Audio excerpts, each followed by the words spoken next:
Okay, so we have an array, and it simply allows us to work with a list, right? So, and it's important to understand that this will be a legacy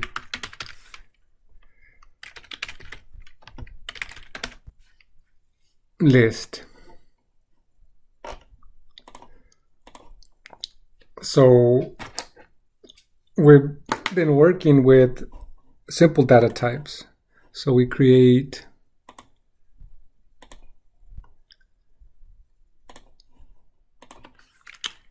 a number,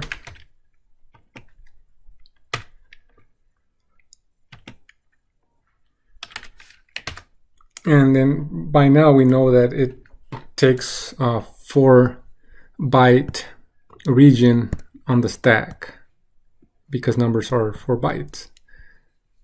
So if we copy that code over here,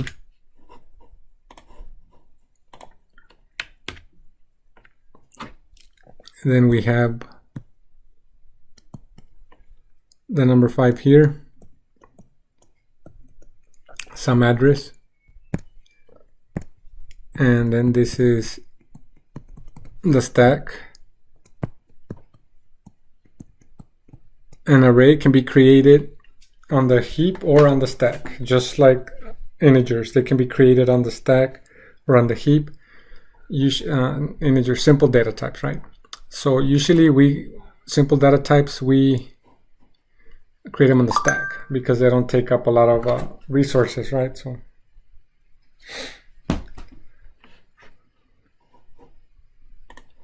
an array, on the other hand, allows us to create a list, a sequence.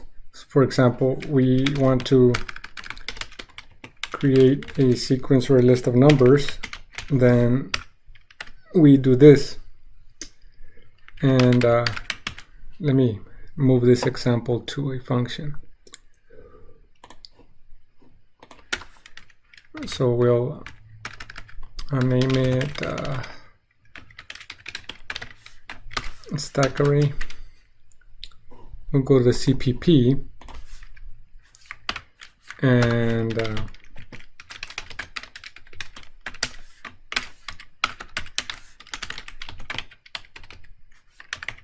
okay, so we have this, and we can just work on our example here.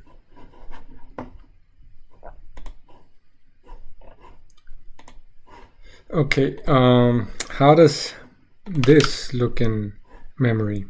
So that's what we'll investigate. So we come here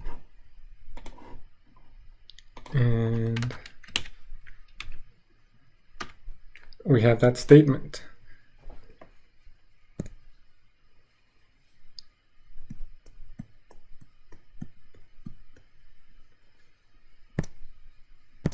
So that statement executes, and then 1, 2, 3, 4, 5, 4-byte addresses.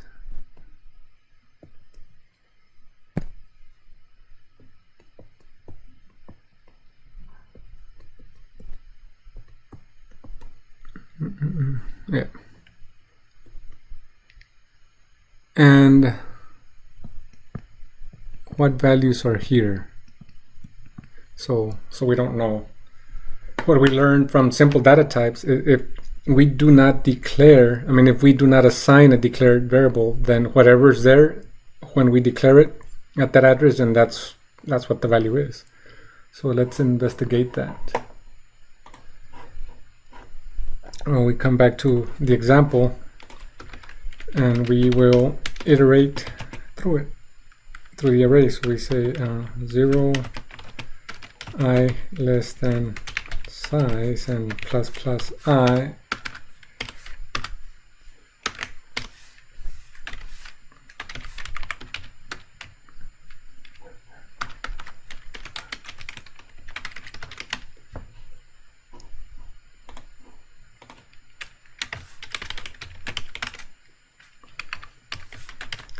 Okay, come back over here, and then we can say see out the number, and we use the subscript operator like vectors.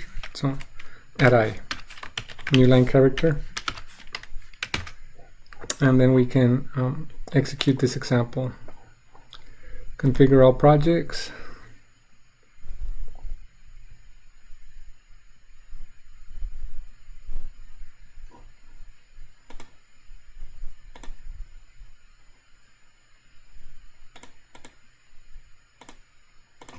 And if we execute it, nothing's going to happen, right? We have to say include arrays header and then call stack array function. Okay, so let's go ahead and execute this.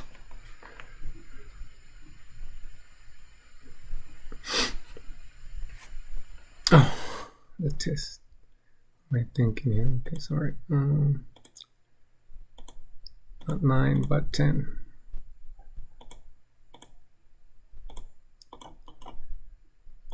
Okay.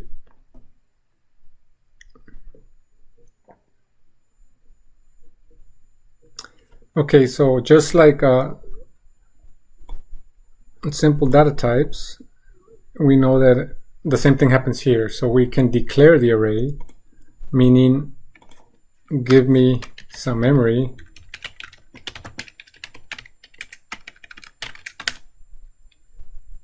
C++ gives us that block of memory, but it doesn't initialize the values. So that's up to us. So it's up to us to initialize the values. Okay, so before we continue down that track, so recall when we use a vector, we can query the vector. We can ask it some questions.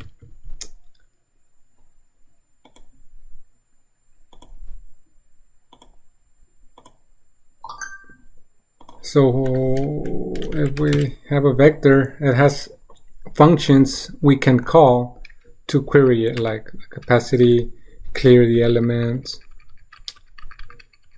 insert values, pushback values, resize, get the size. So it's a class. So the vector is a class.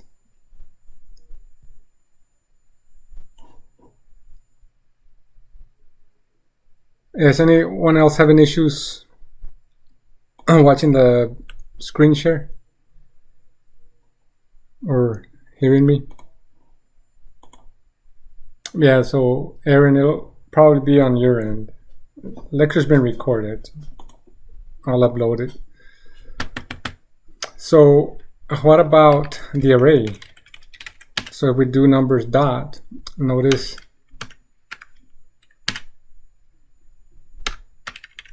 it doesn't have any function. So vector is a class, and C++, this concept is known as an array, but it's just a sequence of characters.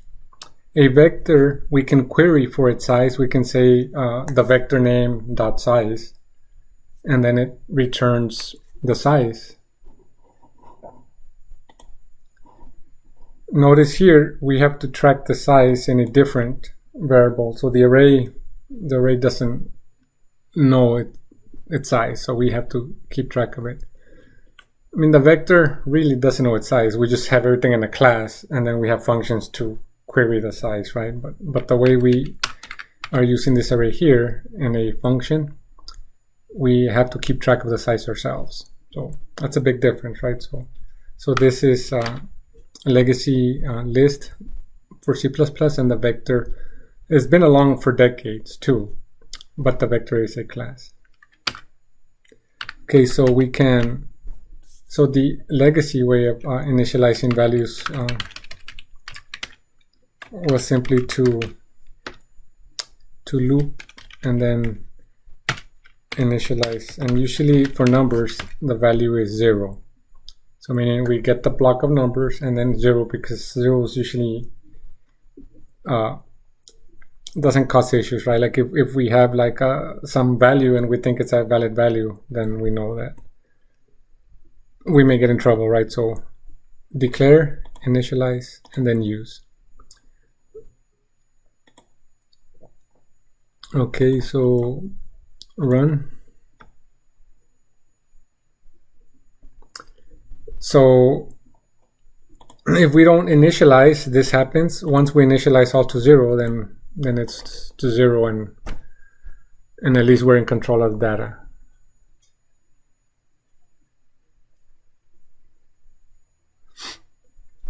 Oh, we could do that. I just want to do it in steps, right?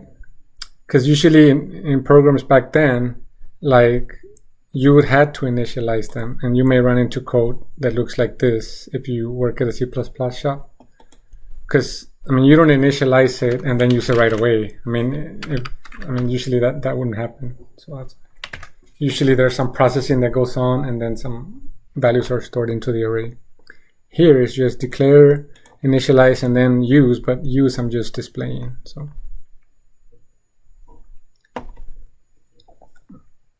So questions here?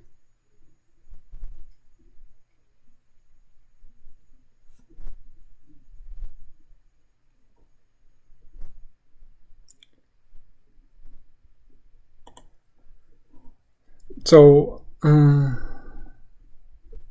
no. Nowadays, usually, well, we'll get into it. You can use an initializer list for arrays, but the recommendation usually, unless memory is like at a premium, usually is just to use the standard library objects like vectors or maps or arrays. So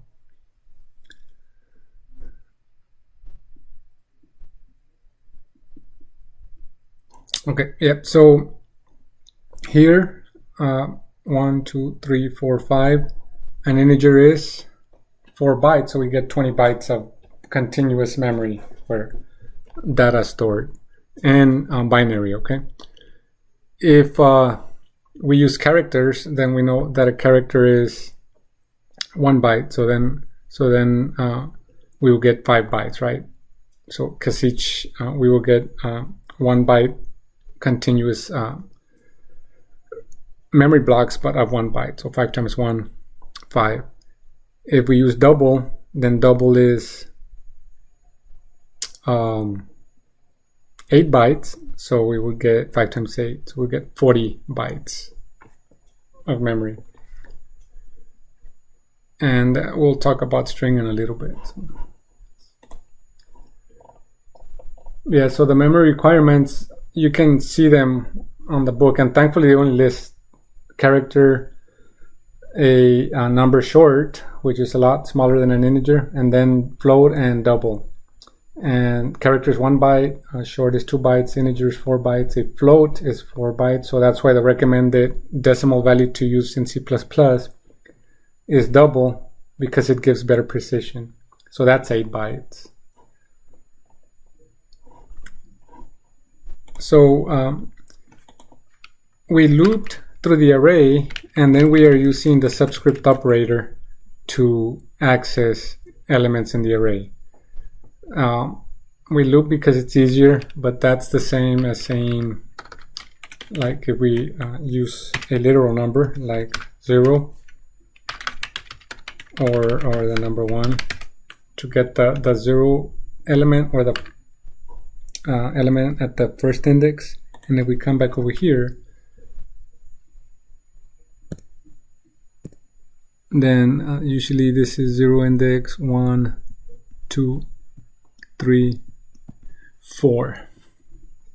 And when we talk about pointers, then we will get a better idea of what's going on behind the scenes with those numbers.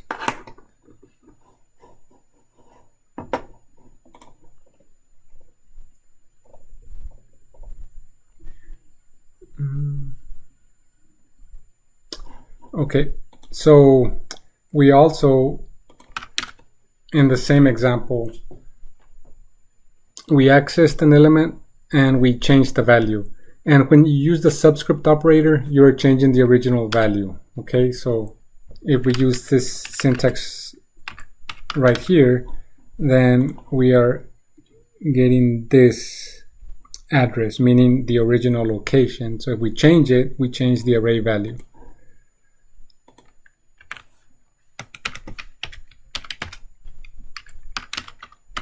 So if we purposely change the first element to 5 and we execute the program again,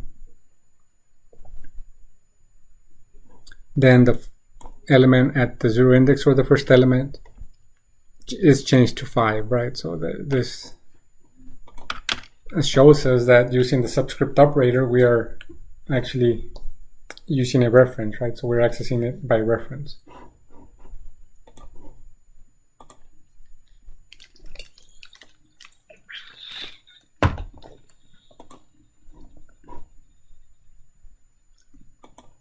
So kind of works like the vector, right? The only difference is the only way it works like the vector is with a subscript operator so far. And we can't ask numbers to give us its size. We track it in a different number. Okay, so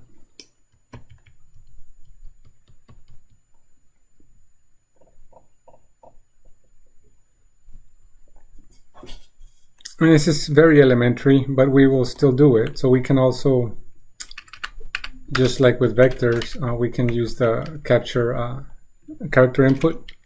So we can say stats in, and then we will just copy this whole example, and we'll use CIN here. We have to copy this function header or prototype and copy it to the header. Then we come back, and this piece right here, we'll say cout enter number, and then we'll say cin the numbers at I. And I don't want to type a lot, so I'll change that to 3, which also shows us that if it's always better to use a variable, because if I had used 5 here, 5 here, and 5 here, and I want to change the size, then I have to change it in 3 locations, right? But since I'm using a variable, then I only have to change it in 1 location, which is good. Let me remove this one. Okay, we go to main, and we will execute stack array CIN or sin, right? So run terminal,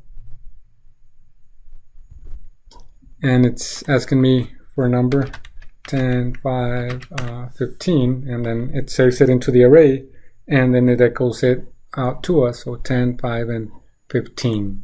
So nothing new here, and I know some students are probably like, why are you teaching us this? Just to show you that it works the same, and nothing that we've learned so far we have to unlearn, right? So it works the same, which is good. We don't want to learn stuff and then unlearn it, or learn a different way, right? So questions up to this point?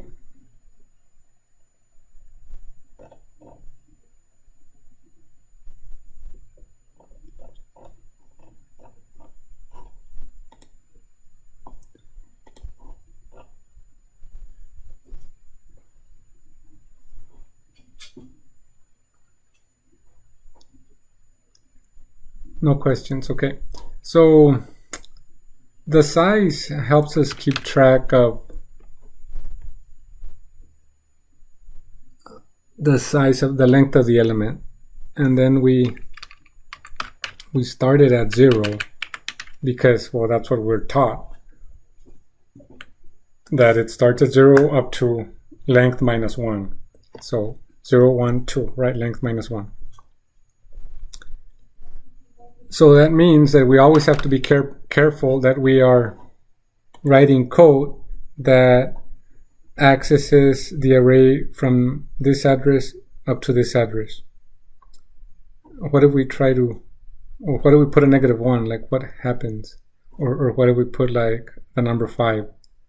What happens? Well, usually you get an error, like a memory error, meaning like yeah, you're trying to access an address beyond the limits of the array. But let's try it. So maybe here we say cout numbers -1, and then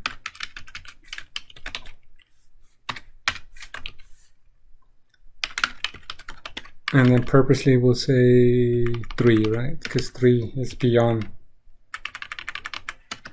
the end of the array. And we will execute this piece.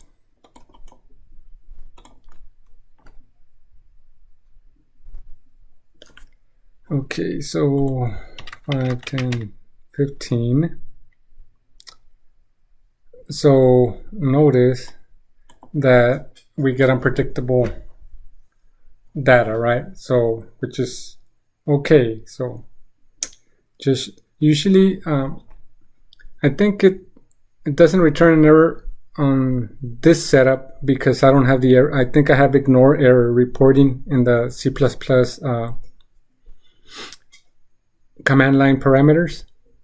So if I go in and change that to do error reporting, then I think it'll let us know that we are accessing outside the bounds of the array, which is really what we want, right? Because if we're running a program and we're getting these values and then it's producing values and our program doesn't crash, then we think it's okay, and maybe even by chance the test cases pass, right? So always be mindful of the limits of the array. It's usually from 0 to length -1, okay? So any questions on that piece? And that is just that there's no checking for the beginning bound or the end bound. It's up to the developer to keep track of that, right? And this will work 100% of the time, right? But I mean, sometimes like if we start at 1, or if we think size is 2 but it's really 3, or if we say like less than equal to size, and we can get into those issues, right? So we'll get into how to tackle that and how to make sure we don't make that mistake. Okay.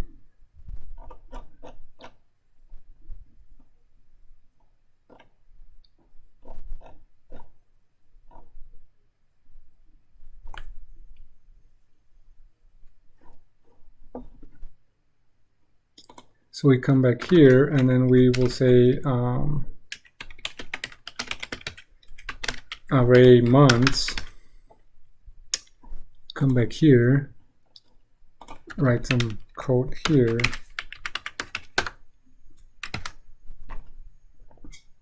and we will create a constant integer, I guess size, or maybe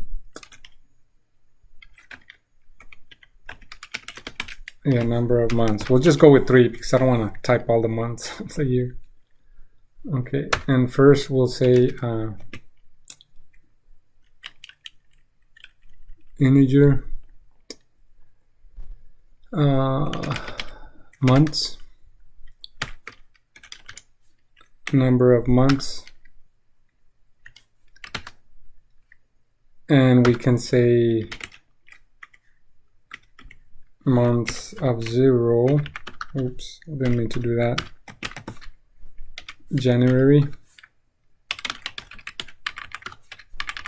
February, and March, assuming that I did all 12 of them. What if that's a lot of code, right? Just to initialize 3 elements.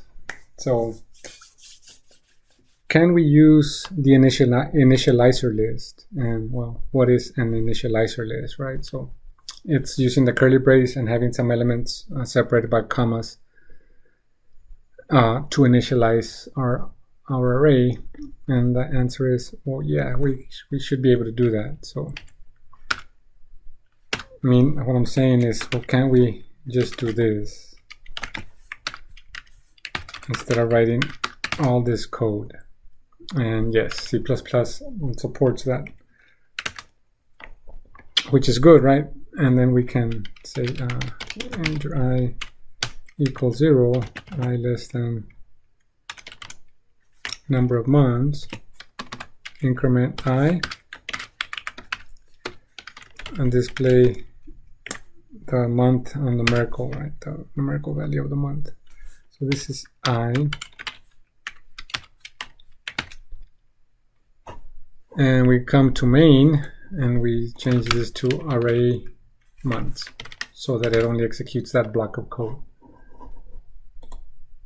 Did that pull the garbage data from memory spot adjacent to the main block that was initially allocated when number size was created? Meaning this one?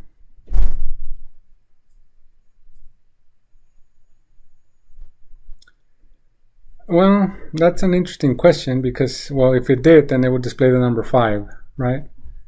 Or 76. So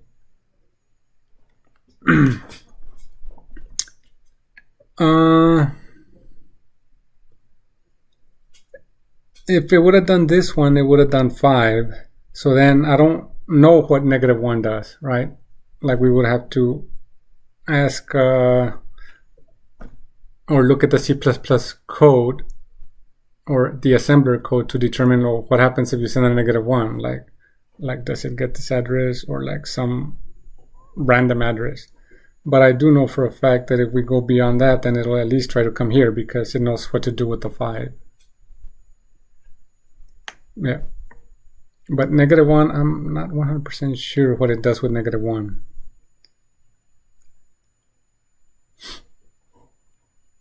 But I do know that it'll try to access this one.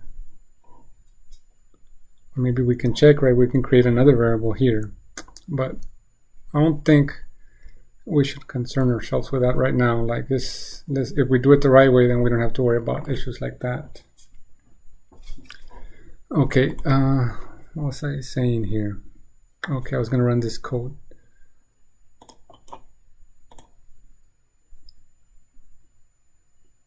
Okay, so 1, 2, 3, boohoo, right? Like nothing new here. But what if we want to display the name of the month also? Like 1 is January, 2 is February, 3 is March.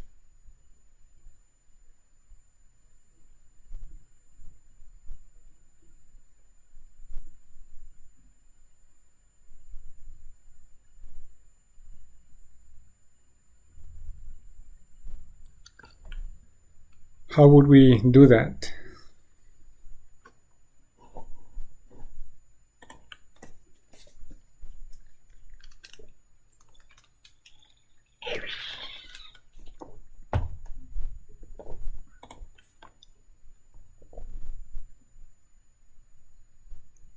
Any ideas?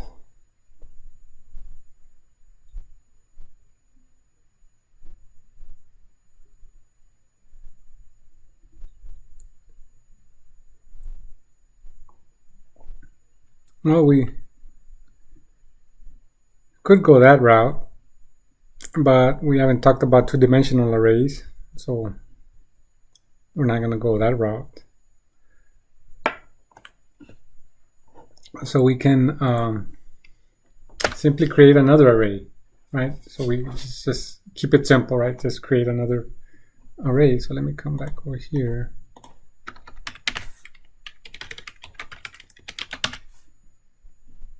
Include string, create string month names and number of months, and we know we can use this syntax, so we can say I'll be lazy too, I'll just say Jan, Feb, and March.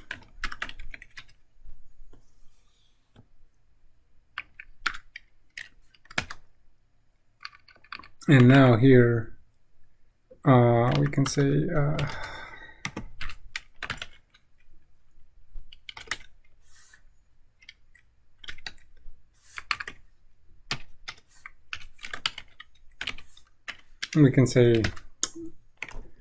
this, right? So, and then we can execute this. So then 1 is Jan, 2 is Feb, and 3 is March.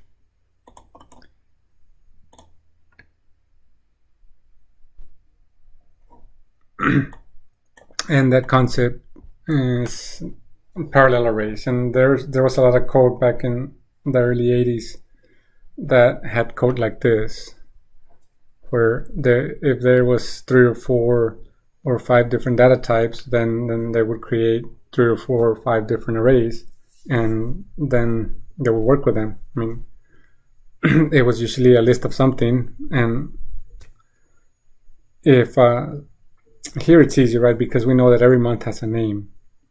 But if it was like maybe first name, middle name, last name, not everyone usually has a middle name, right? So then they would decide on what character to use for no middle name, and then that they would initialize that array, the middle name, to that default value. And then anytime someone had a middle name, then they would just assign the middle name to that array, and that's how they would handle situations like that. Thankfully, we don't have to worry about that, right? So, of course, the best way would be to create a class, because then the class encapsulates variables, and we can create an array of classes or an array of objects, and then we don't have to worry about going this route, which, as you can see, I mean, it's only two arrays, but I mean, imagine like 3 or 4 or 5, then it can become challenging to maintain, all right, especially to test. So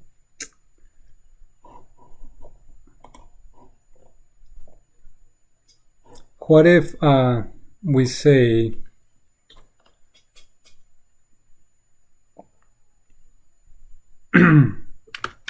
we say 12 here, and we keep line 46, this one, line 46, and line 47, we keep them the same.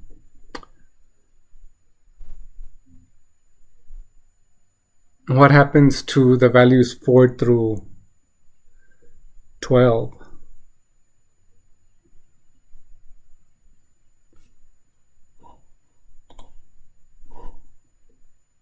Meaning, will they be initialized or will they not be initialized?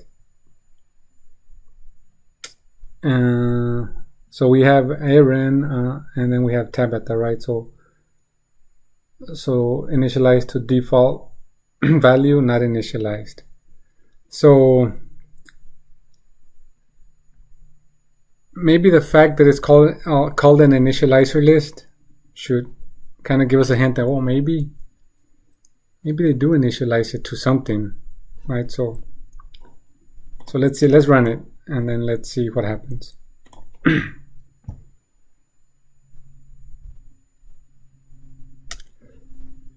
Let me see, what happened here?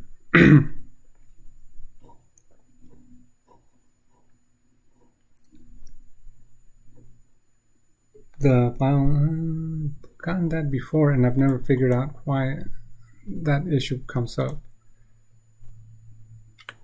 Yeah.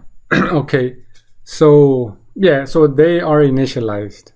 Like, if they were not initialized, we may have gotten garbage, which is like unpredictable values, right? On the left side of the is and on the right side. So using the initializer list, we can see that it'll allow us to assign values, and if we don't assign values to everything, not initialized, right? So it does initialize them, right? And then we can maybe take it a step further and just do this and see what happens.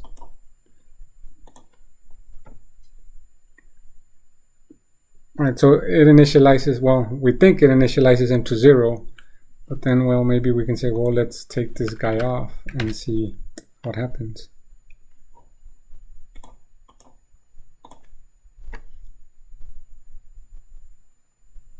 Right, so there, like, I guess by chance this one was 0, but it will not initialize him. So this is the shortcut for initializing an array. And I think it was Adrian had asked me, I think it was Adrian, like, do we need to do this? And well, the answer is no, but I hadn't talked about the initializer list, so this is the shortcut way, the easy way to initialize values. So let me put it back to how I had the example, and then we'll go ahead and run this.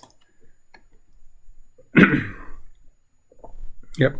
So then what we'll do from here is we will diagram just this string array. We already know what a integer array looks like. So we want to get this one.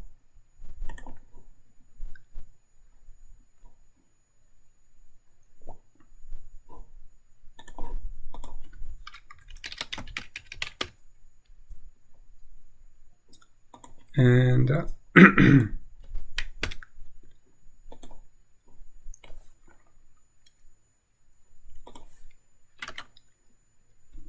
and then we have some code, not all the code, we just want this one right here, and we put it there, and so it looks cleaner. We'll just say string.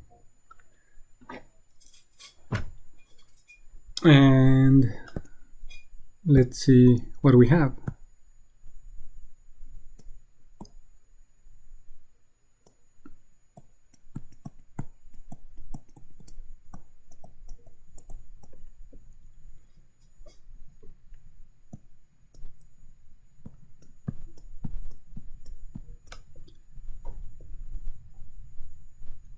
So we'll have that one here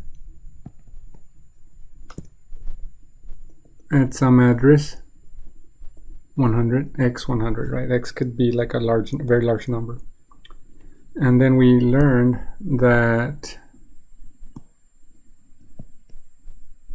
we have 12. I'm gonna put 5, maybe 3. Just 3, because I don't want to draw all the boxes. So we'll just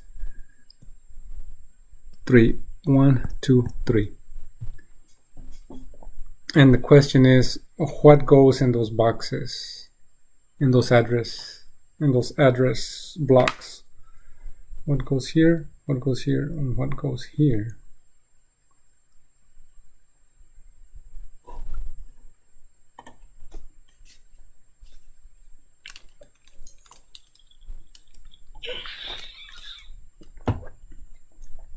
Yeah, so Tabitha is correct, right? So memory addresses.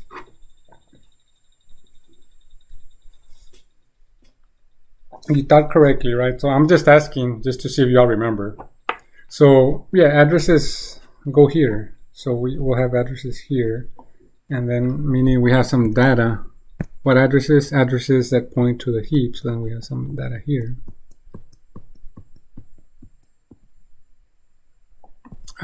Maybe not what I was thinking. We have maybe a different color. JAN, and of course the JANN's ASCII value in binary, but we won't go that route. Say we have like Y20 19.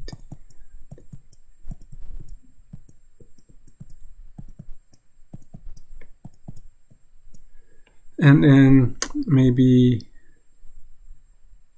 February here, FEB, and then maybe March here, MAR. So Y12 will go here, and then we usually draw an arrow to show that it references that address. And then the second element, Y16, and then the third element, Y20, and that's how an array of strings looks when we diagram it.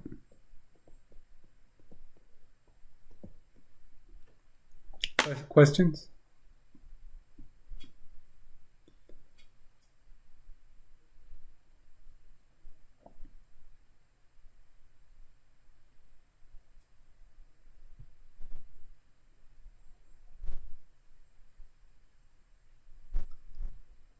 What is it, 12? Why 12? Well, yeah, well, I had 3 originally, but then this one changes to 3, right? So this one was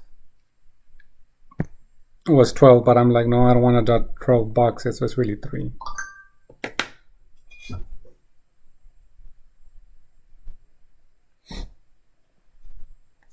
Yep.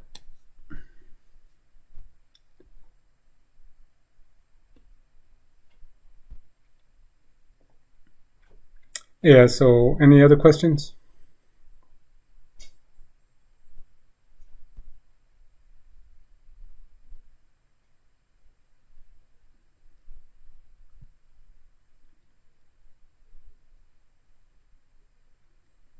Well, usually memory grows like that. That's why. Backwards.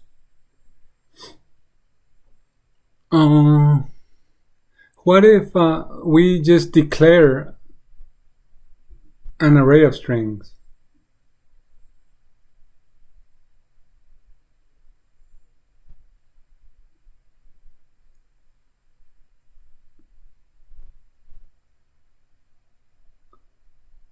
Goes toward higher addresses. Yeah. So what if we just have this?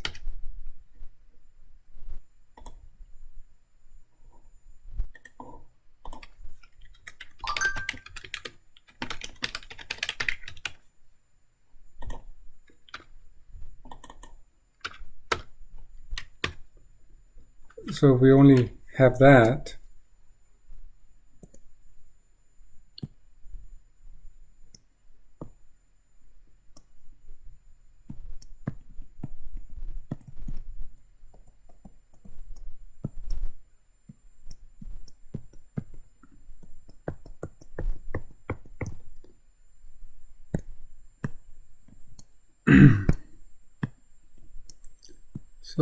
so what goes in here?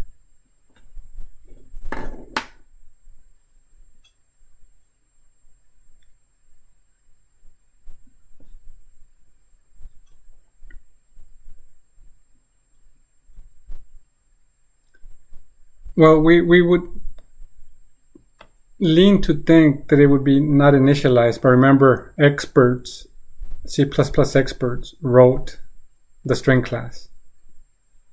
So the chances that they do not initialize memory, or they create memory before it's needed, or whatever, right, is very low. So we know that behind the scenes, the string class uses pointers and dynamic memory.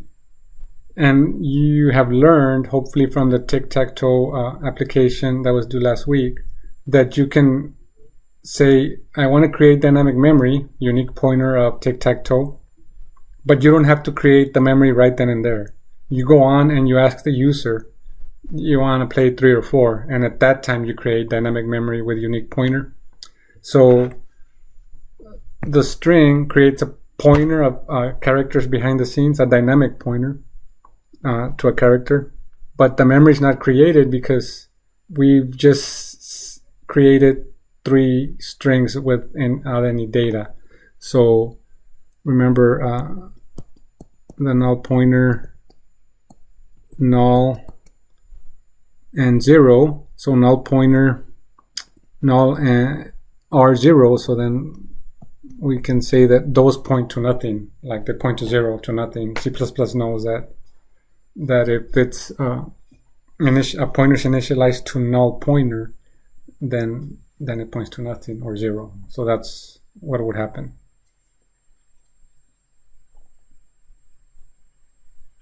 Once we will start adding values, then this would start looking like this, kind of. Questions here? Either diagram this one or this one.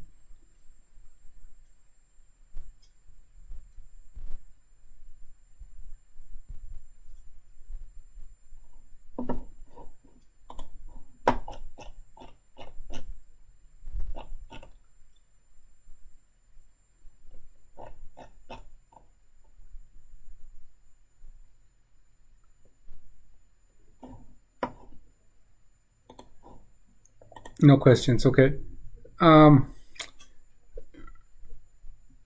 We can also omit this right here, this variable right here on line 46, as long as we initialize it. So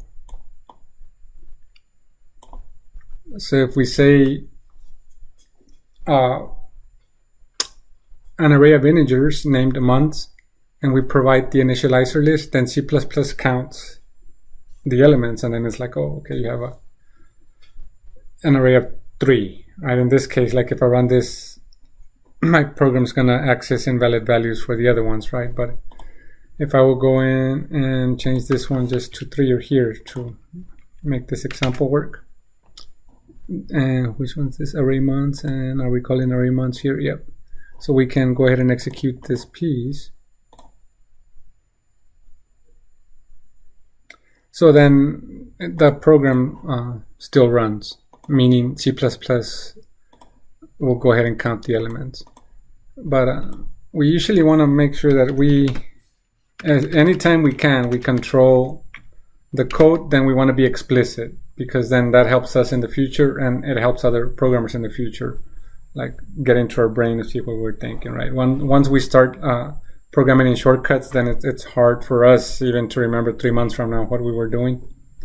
If you don't believe me, and after the holidays, go back and look at the tic-tac-toe application, and you'll be like, I did that, because our brain's like in the moment, right? Once we leave and then we come back, we have to get back into that frame of mind that we were when we were developing that app. So this concept is implicit array sizing, but we always want to be explicit to make it easy on ourselves, right? Try to stay away from shortcuts. What if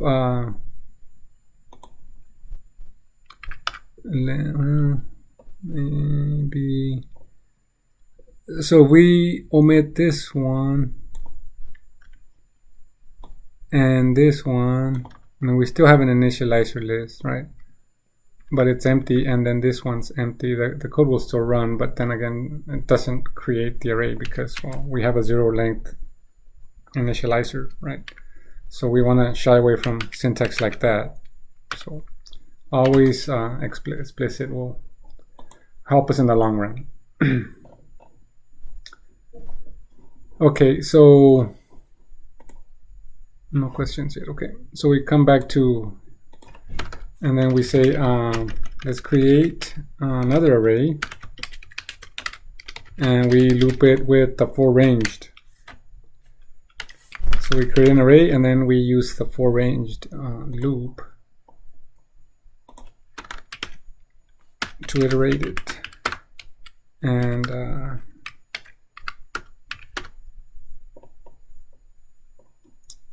maybe I'll just copy that short example here.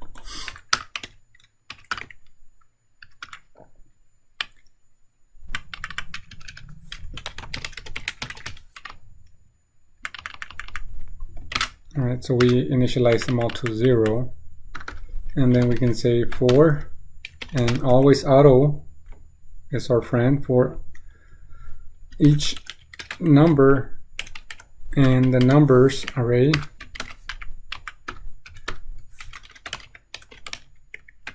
display the current number. And we come here and we can't execute it, right? We have to change in main, we have to say array for ranged, and then it'll execute that block of code for us. So come here and run it. And what did I do here? Let me see here. For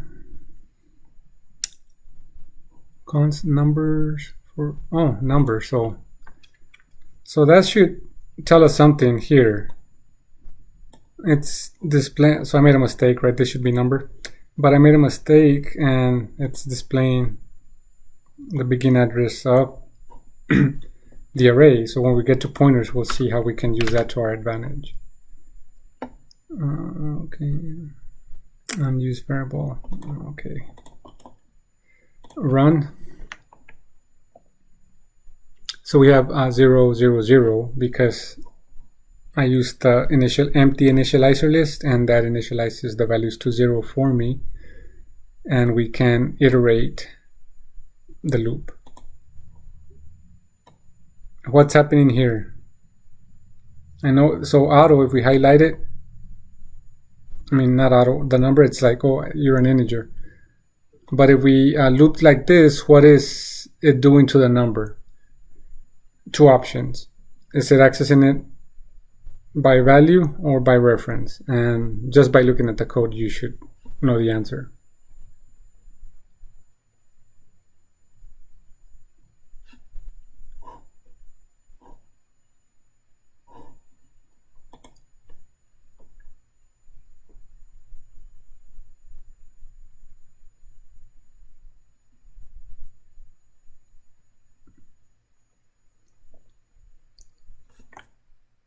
No one wants to take a shot? Okay, well, there's one by reference, right? So what we'll do is we'll say number equals 1. All of them are zeros. We want to change them to 1. And then we will loop through them again and see what we get.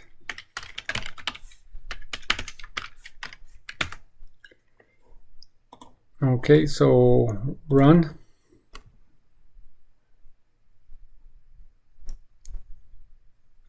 So why is it displaying a 1 here? Because I'm saying number equals 1 and then I'm displaying number. But then when I loop through the array again, then it displays zeros, meaning that this number right here is what? This one right here. Value. So we have by value and by reference, right? So let's go to the to the diagram, and we were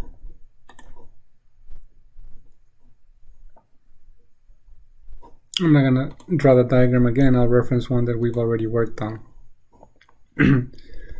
So there's 5 here, 3 over there, same thing, right? So the first loop, we say number equals 1. But then we iterate through the array again, and it's 0. So that tells us that for each loop, it's creating a copy in a different address block. It creates a copy, and so we're modifying that copy, but we're not modifying the original memory address. If we want to do that, always the reference, right? So we come here, and then we execute this again. And now notice that, yes, I mean, we expected this one up here, but now we are accessing the original memory location. So it would be referencing the original location and not a copy of that variable. If it doesn't change the original, well, it's a copy, right? Because like if it doesn't, yeah, so it's by value. That's correct, yeah. So any questions up to this point?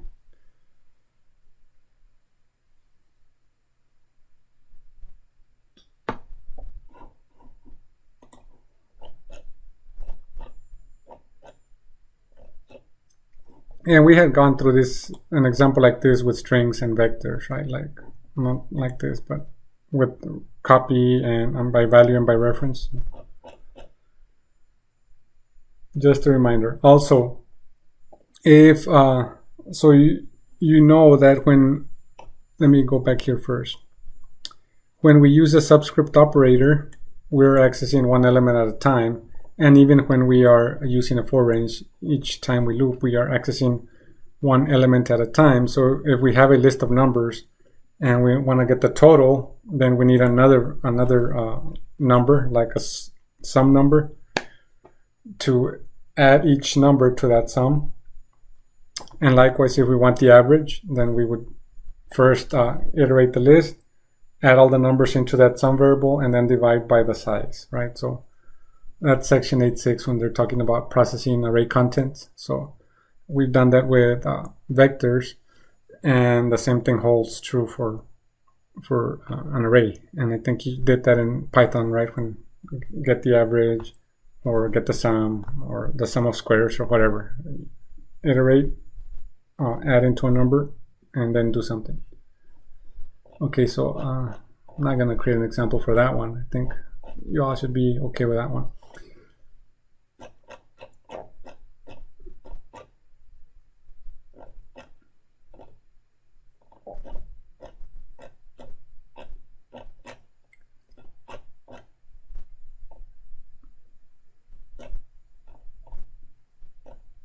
Parallel arrays.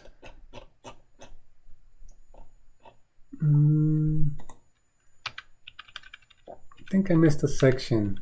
I'm going to talk about counts. Must have missed it.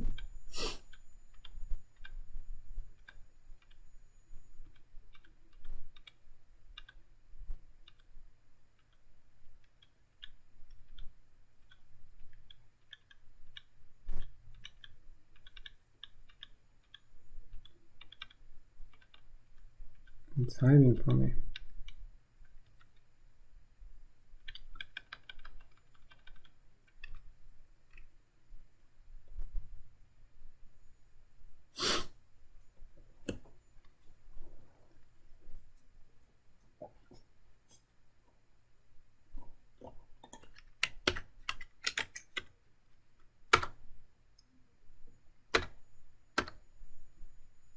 Okay, it's here. How did I miss that?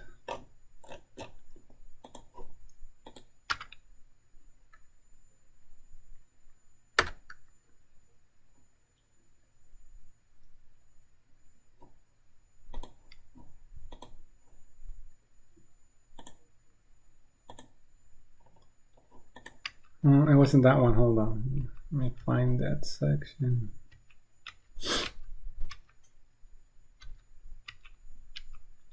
It's just like one or two examples, so we'll get through them pretty quick.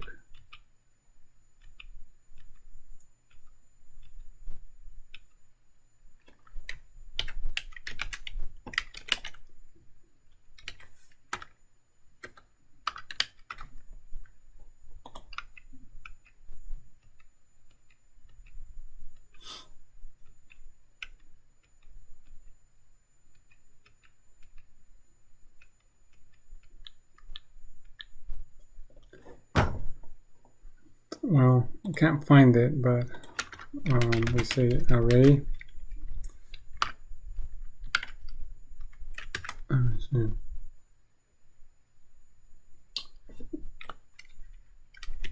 Void no,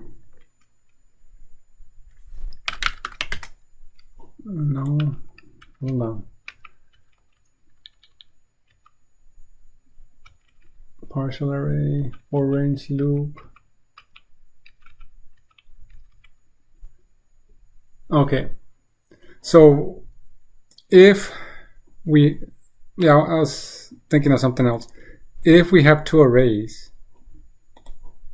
and we have what, 6 minutes? Yeah, we can get through this.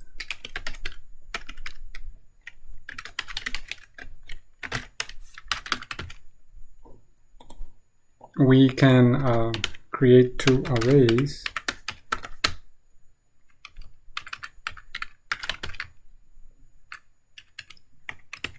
Say we have that one, and then we have numbers 1 of size, and this one's 1, 2, 3. If we want to compare them for equality, we have to compare each element. We can't say array numbers equals, or number 1 equals numbers.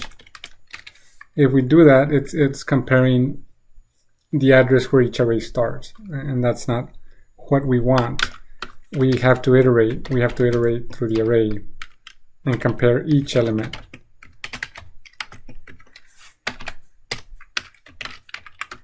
So we would have to say, like, if numbers at I not equal numbers, then return false, something like that, right?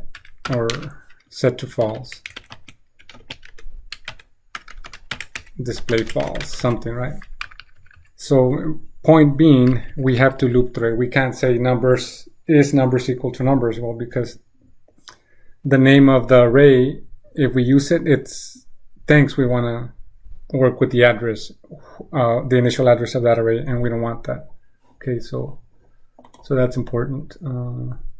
Likewise, if we have all zeros here and we want to copy from number one to maybe numbers one, right? Numbers one to numbers, then we have to loop through the array and then say numbers at I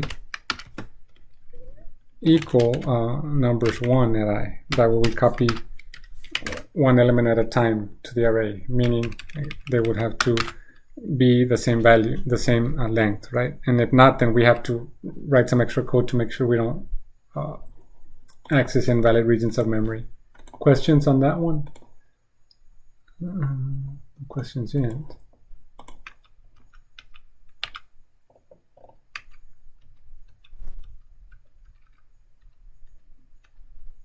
Yeah, so I think that's parallel arrays we talked about, and that's the month and the month name. So the next class we'll talk about more arrays and pointers, and then after that we'll be ready to start creating dynamic memory with pointers. So there is a short assignment. You create a diagram for some pointers, and after that that's it.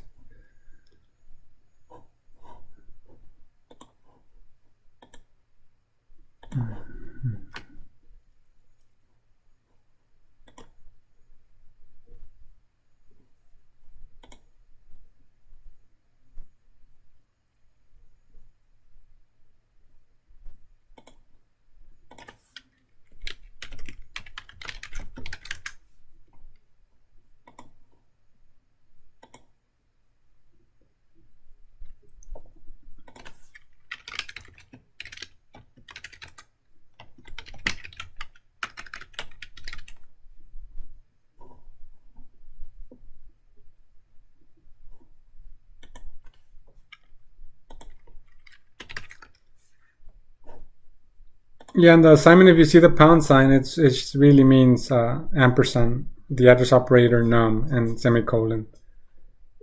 Blackboard is displaying it as a num because when you use ampersand num semicolon HTML, in HTML it means display a pound sign.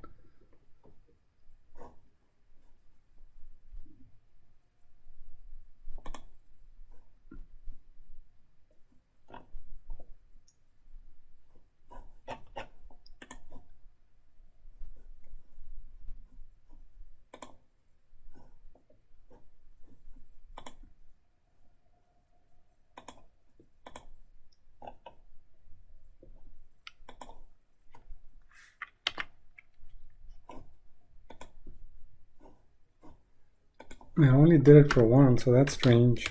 But still, so I fixed it and I'm saving it.